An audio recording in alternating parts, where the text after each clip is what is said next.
So now next page number 240 here the headline is given about the presentation of data. Only collection of data is not enough. We have to collect the data, we have to present the data in different way. Generally we are presenting the data in table. Okay, that also the different process and method is there. So we have to collect the data, we have to present the data, then we have to interpret the data, we will analyze the data, and then we will interference one the conclusion. Okay, that is very important, that why we are collecting the data. Okay, and what is the conclusion, why we will apply it in for future for the development and welfare of the country as well as the peoples. This is the main thing. So the presentation of data is very important. Presentation of data, now suppose here some examples here given here. You see here the data.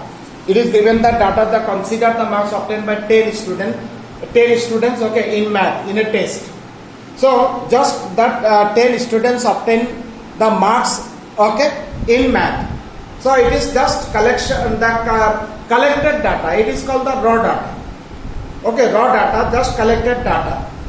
Okay, but if we present the data in the systematic manner, so we can give the answer is immediately.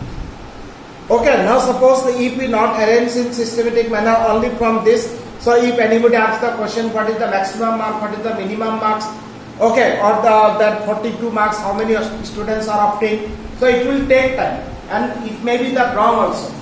But if we arrange the data in systematic manner, okay, or if we present in table, that it will be very systematic and we can give the answer immediately.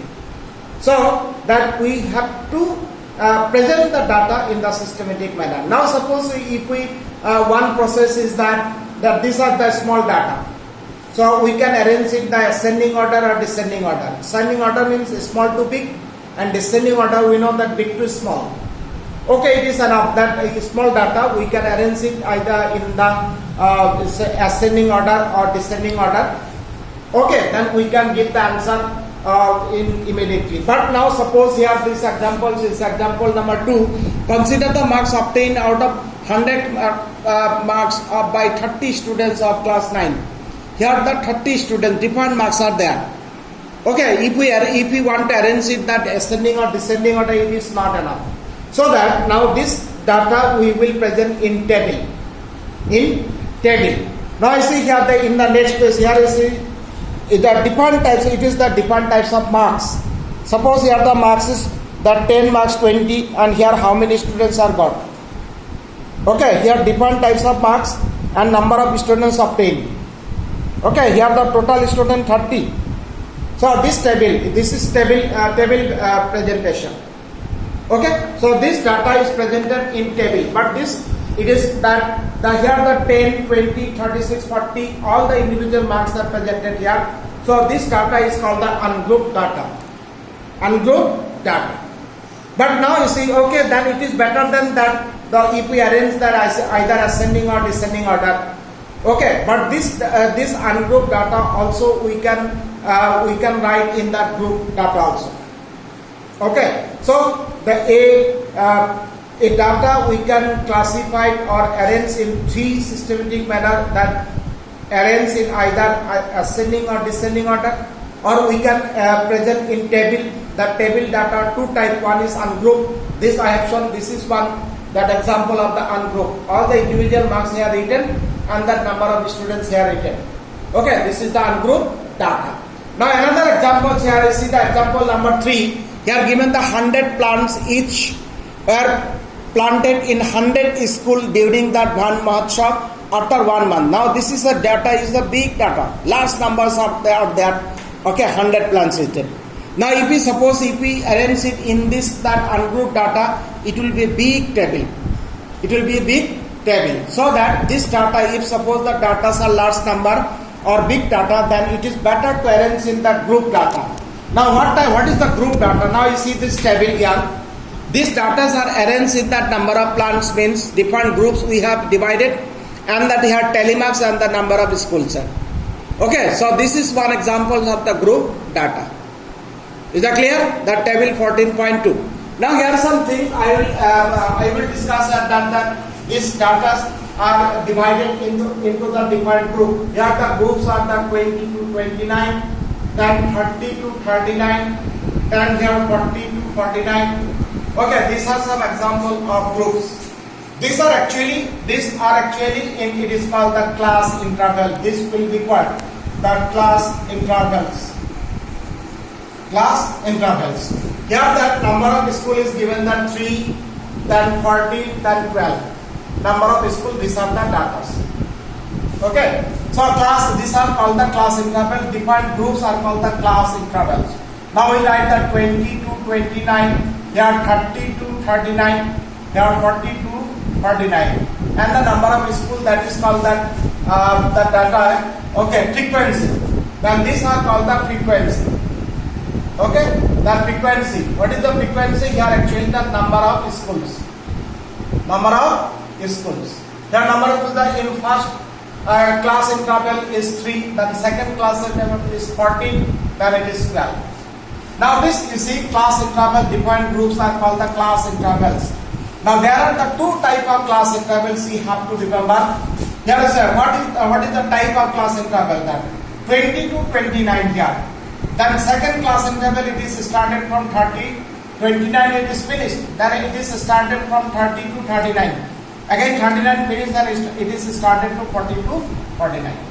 So these are called the inclusive class interval. Okay, or discontinuous class interval. These are called the either the discontinuous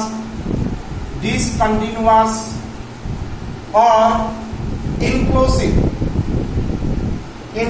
class interval. These are examples. Now these class intervals we can write in the form that 20 to 30, then 30 to 40, then 40 to 50.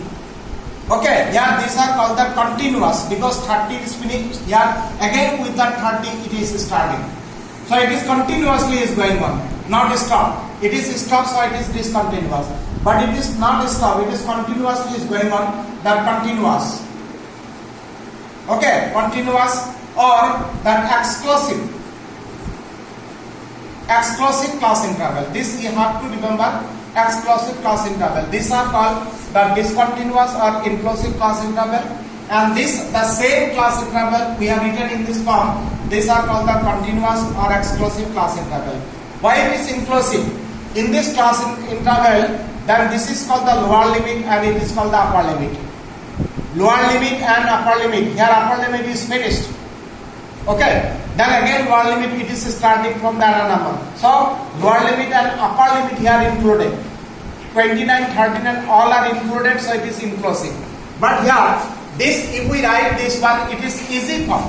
Sometimes in this form it is not easy. Okay. Suppose here one data that 24 to 29. Okay. Then 30 to how much will write? We have to count it. But if we write that 24 in this form, then it will be easy. Now see here continuous, but here the the lower limit and upper limit. That upper limit 30 is not included. 30 actually the 30 in both class interval. The first one class interval and the second one.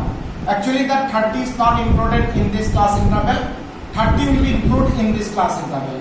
So here the upper limit is excluded. So it is exclusive. Excluded. Here actually the 20 to 29 will count. But why written? Because this form if type, then it is easily can write.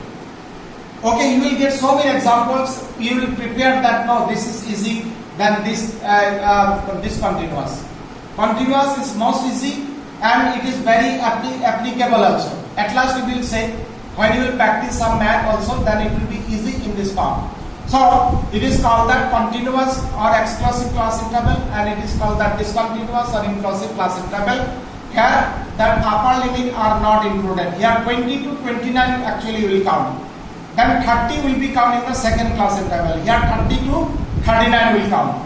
40 ultimately in this class interval we will count it. 40 will not count in this second. In third 40 will count it. So okay, so this exercise is about that the group data, presentation of data, different group that two types of table we got. That one is ungrouped data and another is the group data. If it is group data, then there are the two types. All these groups are called the class interval, and there are the two types of class interval. One is discontinuous or inclusive, that I have given the example, and another there is the continuous or inclusive class interval. Is that clear? So in this you have to remember. So next day I will start next exercise.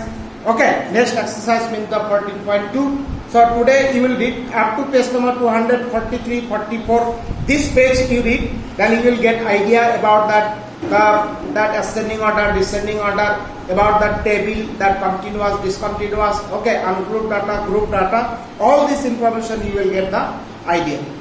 So next day I will start exercise 14.2. So today this much. Thank you.